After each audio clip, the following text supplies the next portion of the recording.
El canto: fuentes históricas, metodologías de aprendizaje, intérpretes y más. Un podcast semanal de Miguel Bernal Menéndez. Hola de nuevo en nuestro podcast dedicado al canto, su historia, los intérpretes, el bel canto en general.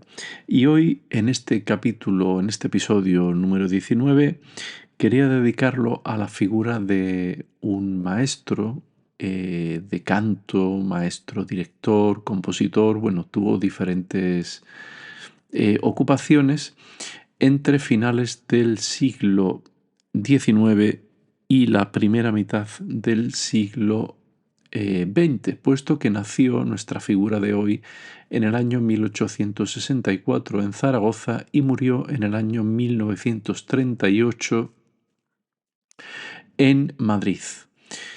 Estamos hablando de José María Alvira y Almech, que publicó de manera póstuma, entiendo que fue publicado por alguna hija que fue arpista, una hija de él, de apellido Alvira también. Se publicó en Madrid en el año 1940 y resultó también censurado, puesto que la copia que se conserva en la Biblioteca Nacional de España tiene el sello de la censura. El título del libro, de este estudio de Alvira, yo lo tengo original, lo encontré en una librería de viejo, pero aún así se puede consultar, como digo, en la Biblioteca Nacional de España.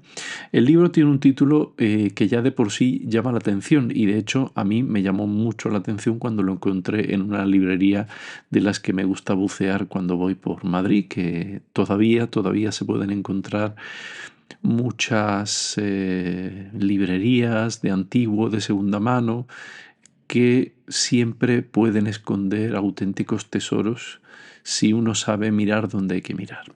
Bueno, el título del libro es Schola Cantorum, estudio teórico práctico de la manera de enseñar y aprender a cantar como cantaban los que cantaron, por José María Alvira y Almech, maestro, compositor y director durante largos años de las academias de canto y de los coros del que fue Teatro Real de Madrid, publicado por la imprenta Torrent en el año 1940. Aquí hay un sello de censura, Biblioteca Nacional.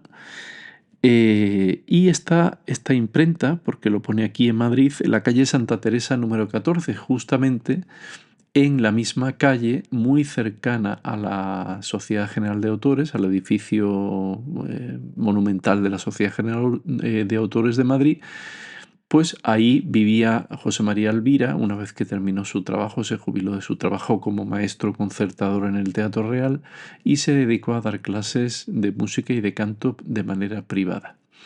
Bueno, pues José María Alvira completa toda una panoplia de autores españoles o que publican en España en esos años y que se dedican a introducir pues muchas veces ideas y pedagogías y metodologías que fueron a conocer en el extranjero, puesto que todos estos maestros, especialmente, concretamente José María Alvira y Almech, había estudiado fuera, era políglota, hablaba varios idiomas y por eso desarrollaba su labor en el Teatro Real como maestro concertador y montador de óperas.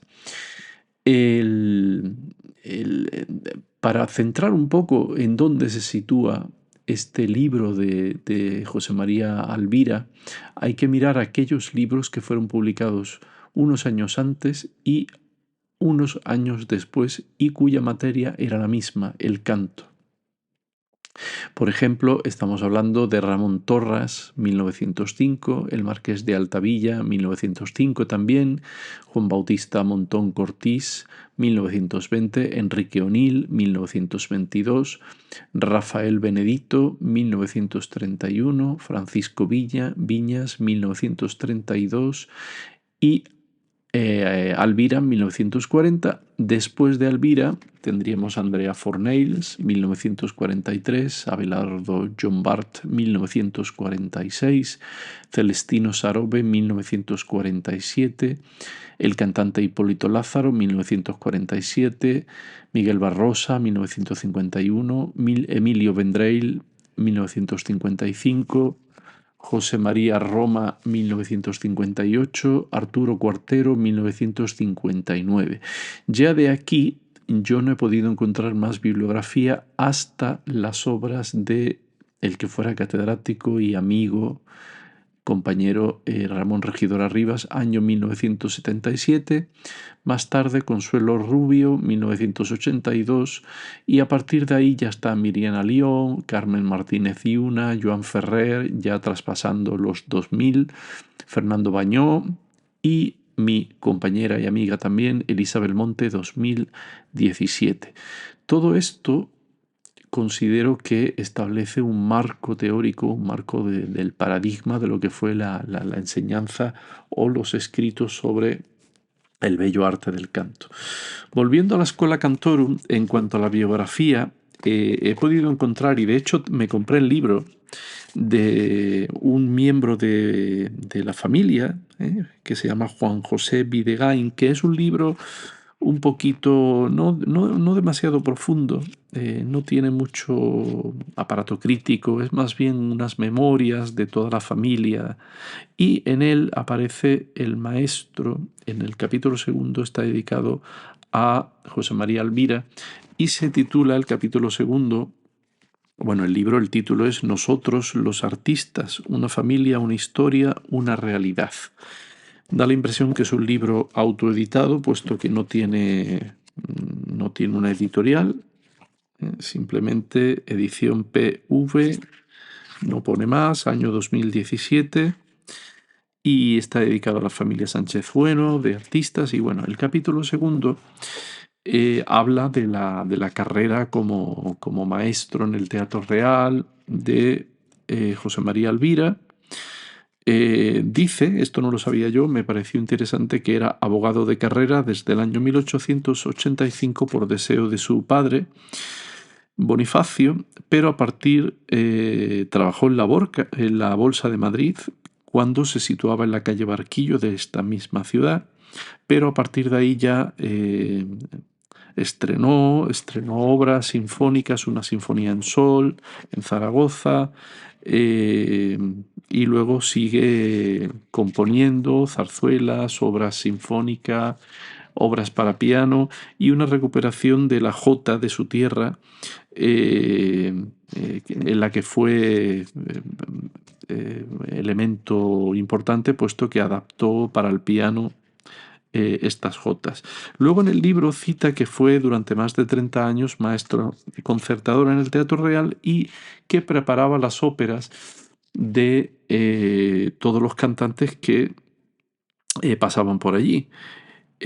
Claro, aquí en este libro lo que el autor sugiere es que fue maestro de estos cantantes. Claro, él cita a Miguel Fleta, Hipólito Lázaro, Tita Ruffo, Tito Schipa, Mattia Battistini, a Melita Galigurci, Marimì del Pozo, Conchita Supervía, Ángeles Sotein, Giuseppe Anselmi, Ofelia Nieto, María Barrientos, el bajo José Mardones y Rosina Storchio, entre otros. Bueno, todo esto puede ser, evidentemente, si era maestro concertador y preparaba al piano las óperas con los cantantes, evidentemente, como todo el mundo sabe, el maestro concertador siempre tiene un contacto muy directo con los cantantes, pero eso no quiere decir que sea su maestro de canto. Bueno, luego dice que tuvo una alumna que se llamaba Amanda Brown y que cambió su nombre a Blanca Alvira en homenaje a su maestro porque la hizo recuperar la voz. Luego tuvo una academia privada, sigue el mismo libro, en la calle Santa Teresa de Madrid, y dejó dos hijos, Luis, futuro trabajador del Congreso, y Mari Carmen Alvira, reconocida maestra arpista de la Escuela Nacional de música. Lo que no he podido averiguar, porque la Orquesta Nacional estuvo una arpista que se apellidaba también Alvira. Supongo que sería hija de esta Mari Carmen Alvira, o sea, nieta de José María Alvira y Almech, pero no tuve en su tiempo, no conocía a José María Alvira Almech, o su obra, mejor dicho, y no tuve la oportunidad de hacer una entrevista personal para conocer si efectivamente esta tal Alvira era hija o era nieta de Alvira, hija de Mari Carmen Alvira, hija de José María Alvira, o si tenía que ver con esta familia, porque también del apellido Alvira fue una bastante conocida maestra de coros en Madrid, cuyos hijos también se han dedicado a la música, y una de ellas es una compañera mía del conservatorio, de profesora de piano. Pero no sé hasta qué punto tienen que ver con este Alvira. Estos son los datos biográficos de José María Alvira, y creo que son importantes para establecer un poco el contexto donde se mueve este hombre.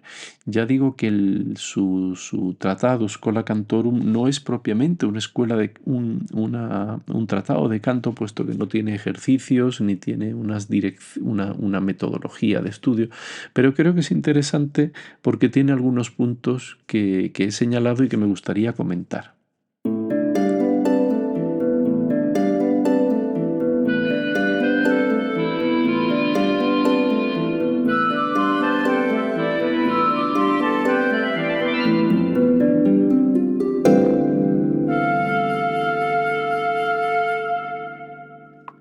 El primer capítulo del Tratado de Elvira lo titula Mi propósito, y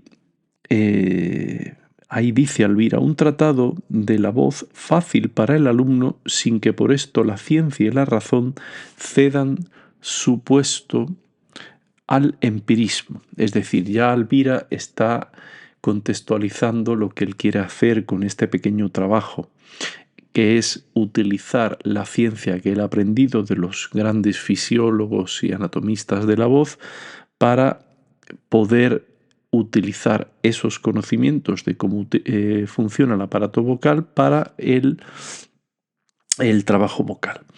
En el primer capítulo, que son los que él titula como preliminares de la voz en general, edad de comenzar su educación, elección del maestro, tiempo que se ha de invertir en el estudio de la carrera.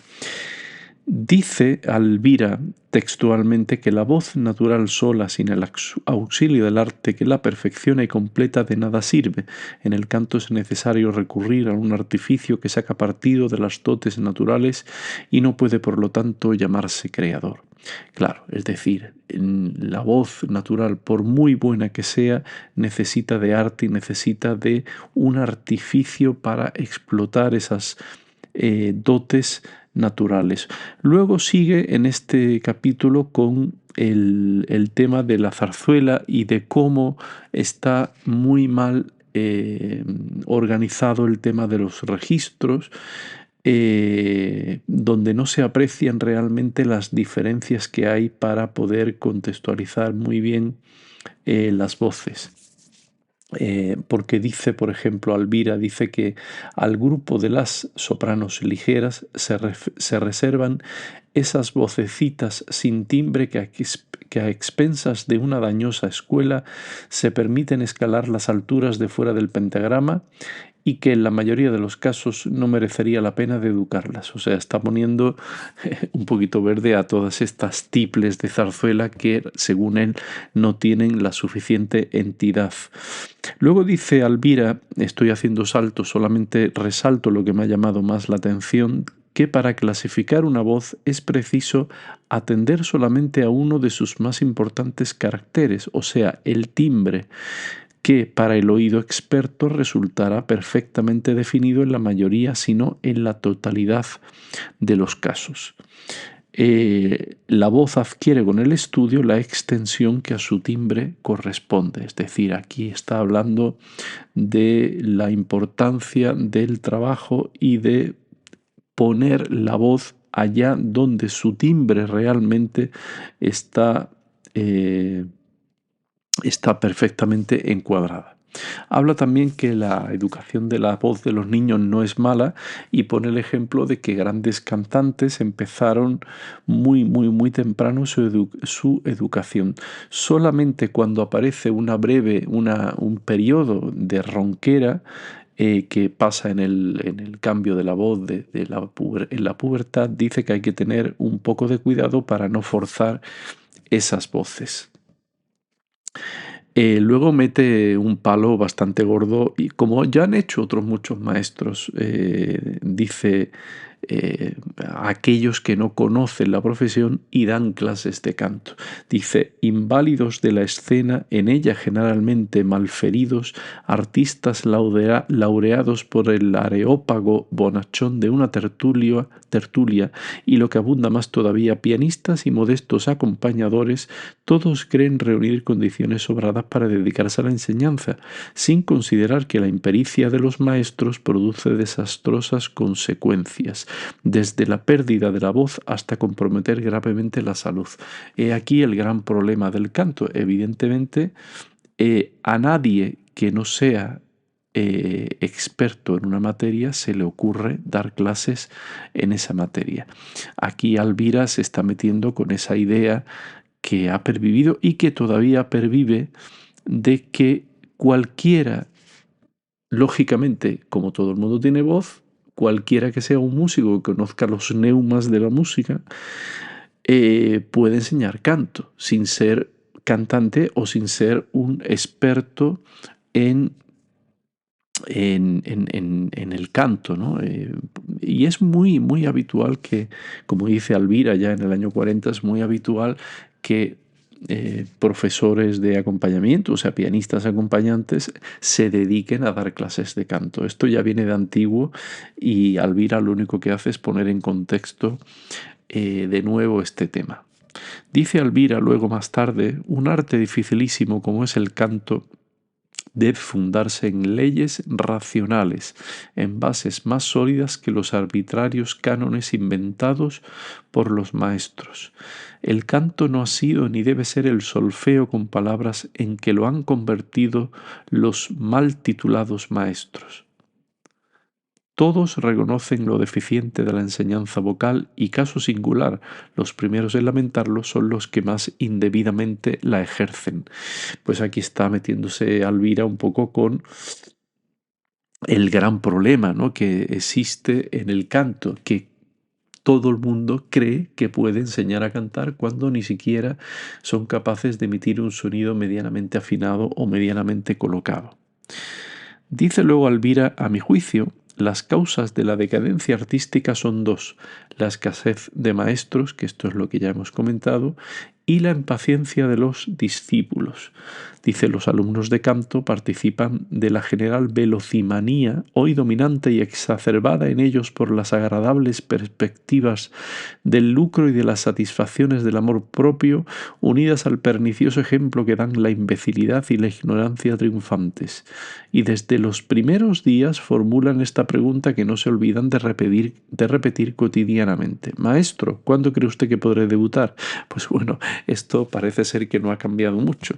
Es decir, mucha gente piensa que porque canten dos notas o tres medianamente afinadas y medianamente bonitas, pues ya pueden cantar y se olvidan de que el canto es una carrera. Decía un colega mío, hace falta una vida para aprender a cantar y otra vida para cantar.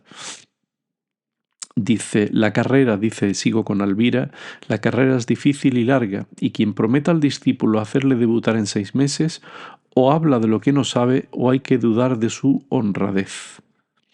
Y luego dice una cosa con la cual yo estoy muy de acuerdo, es decir, que la escena, digo literalmente lo que dice Alvira, la escena no ayuda como vulgarmente se cree, muy al contrario de esto, lo que hace es comprometer al que no aprendió bien las muchas cosas que a un tiempo mismo deben de tener presentes, para lo que se necesita verdadero dominio de todas. Es decir, mucha gente piensa, y muchos maestros incluso, piensan, bueno, ya se corregirá cuando salgas a cantar el aria o la romanza o tal, ya se corregirá porque la escena, el hecho de ir de estar en teatro, en un escenario, con un maquillaje, con un vestuario, va a atenuar esos problemas. Los problemas van a seguir existiendo y lo digo por experiencia propia. Cuando uno toma un papel y lo pone en escena, los problemas técnicos no van a desaparecer, muy al contrario, te van a aparecer en el momento que menos te lo esperes. Por eso, como dice Alvira, hay que estudiar la técnica para luego poder tener una despreocupación y dedicarse a expresar sin que la técnica sea un elemento que disturbe. El capítulo primero habla de la importancia que debe darse a la respiración, elementos que ejecutan esta función, cuál de ellos debe usarse preferentemente, medio de conseguirlo y ejercicios de respiración. Aquí básicamente Alvira hace un recorrido por los elementos que son importantes para el tema de el control de la respiración y hace una especie de cuadro sinóptico, como él llama, donde pone los dos momentos importantes para el canto, la inspiración y la expiración con X. Lo pone Alvira cuando ya sabemos que expirar es morirse, pero en esta época se ve que no había diferencia entre expiración con S y expiración con X. Él dice que en la inspiración hay que hacer que sea lo más profunda posible y que el aire entre por la nariz. Segundo, descenso de la laringe. Tercero, aplanar el diafragma. Cuarto, elevar las costillas, aumentando así la capacidad torácica. Y quinto, comprimir ligeramente la pared abdominal anterior. En la expiración, procurar que el diafragma trabaje con independencia de los demás elementos intratorácicos y de la laringe para expulsar el aire a voluntad como con un fuelle y auxiliado por los planos musculares del abdomen. Y 2. Mantener la dilatación producida por la elevación de las costillas y la laringe debajo de su posición natural. Pues esto es muy importante y es justamente lo que yo insisto en mis clases en el conservatorio. La inspiración sirve para aplanar el diafragma y sujetar con las costillas y la laringe baja, y al expeler el aire, al expeler el sonido, hay que mantener esta dilatación de las costillas, que más que elevación es dilatación hacia el exterior, dando fuerza con la musculatura abdominal. Esto es muy interesante y se ve que Alvira conocía muy bien cómo funcionaba el instrumento. Capítulo 2. Elemento vibratorio, nociones fisiológicas, la voz comparada en su funcionamiento con los instrumentos fabricados por el hombre, caja de resonancia. Aquí habla de todos los músculos de la laringe, habla de que él no considera las cuerdas vocales como un elemento importante, sino que los elementos importantes son todo lo que rodea a la laringe, la importancia del velo del paladar, y habla de un montón de tanto maestros antiguos de canto como teóricos de la fisiología de la fonación, en los que él se ha basado para la redacción de su trabajo. Al final dice una frase que a mí me ha interesado, que es que la laringe es un factor auxiliar en la producción del sonido y su acción es puramente pasiva. Al secreto de la voz contribuyen muchos agentes y la laringe por sí sola, repito, que no es más que un factor auxiliar que podríamos comparar a la boquilla de un instrumento. El capítulo 3 habla de las leyes físicas a que obedece la producción de los sonidos por la vibración del aire mismo, la aplicación de dichas leyes a la voz humana, la práctica de la acción aislada de cada órgano y resumen para la acción combinada de todos. Aquí me ha llamado la atención algunas frases.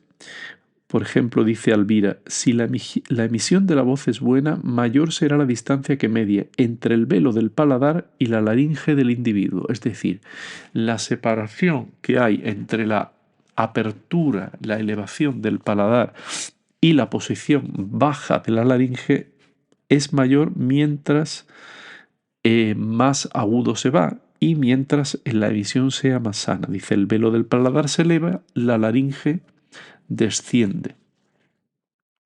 Dice, la posición que ha de adoptar la laringe en el acto de emitir es la misma que adopta en el acto de bostezar, es decir, ha de encontrarse necesariamente debajo de su posición natural, tal como queda después de inspirar, y su descenso ha de ser tanto mayor cuanto más agudo sea el sonido que intenta producir. El que canta debe apoyar la laringe en la tráquea. Y aquí cita a Fauré, Jean-Baptiste, no Gabriel Fauré el compositor, sino Jean-Baptiste Fauré, famoso profesor de canto francés, que viene a reconocer esta posición laríngea. También cita a otro maestro cantante que estuvo mucho por España, que fue Leone Giraldoni, cuando habla de que recomienda esta posición baja de la laringe al emitir. Habla mucho del velo del paladar y su elevación. Habla de otra cosa que me ha llamado la atención, que la famosa expresión de sonrisa o la media sonrisa que hay que recomiendan todos los maestros antiguos, aquí habla de Tosi, de Mancini, de Agrícola, etc.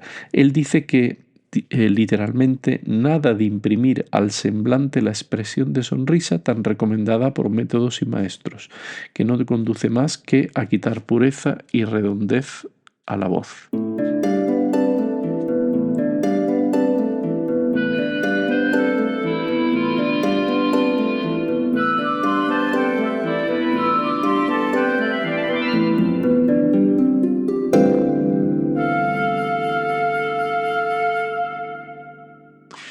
El capítulo cuarto habla de una breve idea de los centros nerviosos de la voz, movimientos voluntarios y movimientos fatales, sugestibilidad, apoyo e impostación, sensaciones inherentes al ataque del sonido, ejercicio práctico y interpretación de la palabra emitir.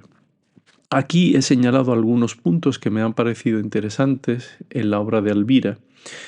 Dice literalmente Alvira, exista o no un centro nervioso especial para la música, lo cierto es que un punto determinado del cerebro se graban como en un gramófono las imágenes del sonido y al querer reproducirlas o exteriorizarlas comunica por medio de su red de hilos conductores la acción necesaria de cada uno a cada uno de los elementos que intervienen en la producción de aquel. Aquí está hablando Alvira, claro, de una cosa que hoy sí sabemos, que es que una parte del cerebro, es decir, en la acción del habla se aloja en una parte del cerebro humano y la acción del canto se aloja en otro. Entonces, aquí es importante que él dice que hay elementos, hay cosas que aquellos aquejados de afasia que no pueden hablar, sin embargo pueden cantar y por tanto hay elementos, hay comportamientos o cosas que suceden sin el concurso de una voluntad directa sobre esos elementos y que para el canto es muy importante contar con ello. Luego critica el tema de la impostación diciendo Alvira, es muy corriente entre maestros y aprendices pretender un punto de apoyo distinto para cada sonido. La frente, el nacimiento de la nariz misma, el paladar, los labios, la máscara, como dicen los italianos, todos y alguno más son los puntos en que debe apoyarse la voz aconsejados por los maestros, según la manía de cada uno, error lamentable y pregonero de su falta de cultura y hasta de sentido común. Claro, aquí se mete mucho Alvira con esa idea de aplicar las sensaciones propioceptivas de cada uno a todos los individuos, porque dice Alvira que cada uno es diferente y que por tanto las sensaciones o allá donde uno quiera apoyar el sonido no siempre es el sitio adecuado y que no hay que pensar en un sitio en particular. Dice Alvira literalmente luego, ni la voz ni el sonido son susceptibles de tal cosa, por la sencilla razón de que no son materia. Lo único que puede apoyarse y en realidad se apoya es el aire, que es la fuerza motriz del instrumento. Él dice que las palabras apoyo e impostación son sinónimas. Dice, el apoyo o impostación es imprescindible para cantar bien, pero no es la única condición. Y luego se mete con un tema importante que es el uso de las vocales.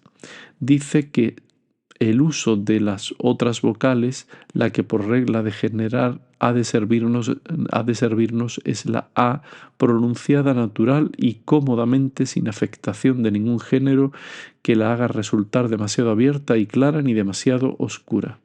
Luego hay que tratar de, dice Alvira, no adelantar la mandíbula hacia adelante, para evitar sonidos indeseados. El capítulo 5 habla de los registros de la voz, opiniones respecto a su clasificación e impropiedad de las nomenclaturas adoptadas, error de fondo en las teorías, consecuencias funestas para la enseñanza, único medio de conseguir la igualdad de la voz en toda su extensión. Como no, aquí Alvira se mete con todas las teorías, hace un recorrido bastante informado de todos aquellos que han hablado de los distintos registros, desde 2 a 3, a 5, a 7 o un montón de registros que con nombres de lo más curioso, ¿no?, que durante la historia se han dado. Habla de Hellback, habla de Mandel, habla del doctor Mackenzie, de Bennati, habla de García, de Milbenke, Randerger, habla de un montón de médicos y fisiólogos que hablan de esta teoría tan complicada de los registros. Y luego se mete mucho con Emil Benke, que escribió un tratado de canto. Dice literalmente Alvira: si Benke, profesor de fisiología vocal y de dicción, hubiera llevado a la práctica, enseñando también a cantar, su teoría de los registros que acabo de exponer, seguramente habría enriquecido el contingente de los manicomios de Londres. Luego habla de Manuel García, como no, que habla de 3 registros, de pecho, de falsete y de cabeza, y habla de la triple división de registros en la mujer y de la doble en los hombres. También se mete un poco con esto. Luego hace una acotación sobre el registro de falsete, que para él no es el falsete, no es una región de la voz educada. Dice que, como su nombre indica, es una voz falsa que obedece a una manera especial de emitir, susceptible también de educación, pero reprobada en el arte lírico, a no ser para buscar un efecto grotesco, como por ejemplo en la ópera Fra Diavolo. ¿Quién no ha oído en las funciones religiosas, dice Alvira, esas voces de tiple de tan ridículo efecto las más de las veces que salen de la garganta de un señor con toda la barba? Pues aquí está, claro, estamos hablando de una época donde todavía el authentic movement no había comenzado, ¿no? Es decir, recuperar de alguna manera no las voces, porque las voces de la ópera barroca y de la ópera clásica no se puede recuperar, puesto que ya no tenemos castratos, ni mucho menos la educación que se llevaba. Pero claro, al menos lo que se trató de recuperar a partir de los años 70 era un poco la sonoridad original de cómo debería sonar esa música, no en voces de mujer, sino en voces de hombre que cantan en falsete. Claro está que esa garganta no es en absoluto la garganta de los castratos, pero bueno, podríamos decir que se acerca más a lo que pudiera ser. Luego habla de los registros, la teoría de los registros en su época, y dice Alvira: hoy parece que se ha llegado a un acuerdo, pues en general la triple división de la voz en registro abierto o de pecho, registro cerrado o de cabeza y pase medio pecho o simplemente medio, que viene a ser el puente de unión con los otros dos que son los extremos. Pues habla de estos registros, aunque él no entiende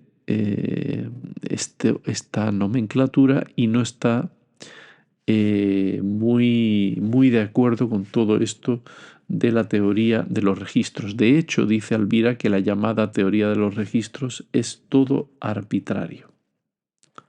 Dice que se ha perdido la enseñanza de los antiguos maestros y que por ello, claro, se ha perdido esa naturalidad que se tenía en tiempos, ¿no? Él dice que hoy en día se criticaría a un tenor que cantara un fa agudo sin cerrar y sin cantar hacia la U, esos sonidos en un registro cerrado.